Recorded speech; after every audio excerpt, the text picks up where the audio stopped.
Sino ang babaeng ito? Si Denise Milet Cornejo. Sino si Denise Milet Cornejo? Ito ang malaking tanong kasunod ng pagtukoy ni Vong Navarro sa babaeng nag-imbita sa kanya sa condo kung saan siya nabugbog. Sa isang bersyon ng kwento, ito naman umano ang babaeng tinangkang gahasain ng aktor.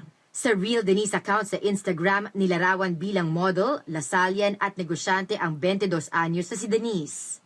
Makikita rin ang larawan ni Denise kasama si Cedric at ilang personalidad. Nakapangalan din kay Denise ang isang online shopping site ng mga bags, relo at accessories.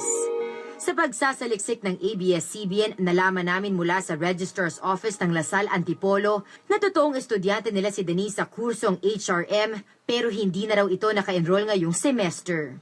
Kay Dayan Medina, no? 2009, naging contestant si Denise sa dating ABS-CBN game show na wawawi sa larong Hep Hep Hooray. Sinabi nito na bukas raw siya sakaling maalok mag-artista. Gusto mo ba mag-artista if given a chance? Sure, why not? Ay! Dok, ano problema? We have to transfer them sa ICU. Sumunod dito, naging bahagi pa si Denise ng ilang teleserye sa ABS-CBN tulad ng Dugong Buhay, Maalaala Mo Kaya at Honesto.